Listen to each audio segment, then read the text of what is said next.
来讲，伫咧台北大稻埕有一间装潢严厉的老厝，叫做合盛堂。到暂时呢，已经起超过120年。平常时主要是提供给剧组来拍片。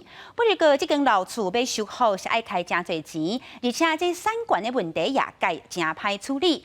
有专家就建议讲，爱由官方来设立平台，提供法规甲经费相关的协助。 插座的门面、古式的装潢，经过民众拢会好奇探头看。台北大稻埕地区的人家厝合盛堂起伫1895年，平常时只有做私人用途，无开放参观。因为装潢华美，真侪古董有咧做互剧组做拍片等等使用。这间厝是阮爸爸伫个1951年吼，在这个所在开店的。啊，当时来的时阵吼是共租的。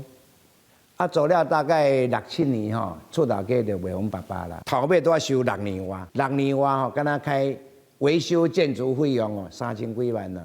修复老厝除了真开钱，老厝团过几落代产权复杂，而且若要修复，嘛可能找无专门的建筑师，也是伫法规的部分卡关。有一寡建筑技术规则、消防啊，有障碍这等等，这拢爱注意嘛。啊，但是这是文字法拢会当去排除，这个时间申请的时间会较长。产权的部分，文化局因为这个是属于私权，文化局就真的没有办法提供。但是如果是经费的话，比如说像是文化局或者是中央，其实都可以提供补助。修复老厝开钱搁开时间，一般的民众真恶负担。你大家认为，若是有一个官方平台，由官方提供法规甲经费的帮助，配合民间的老厝甲有兴趣的团队合作修复经营，才有机会解决问题。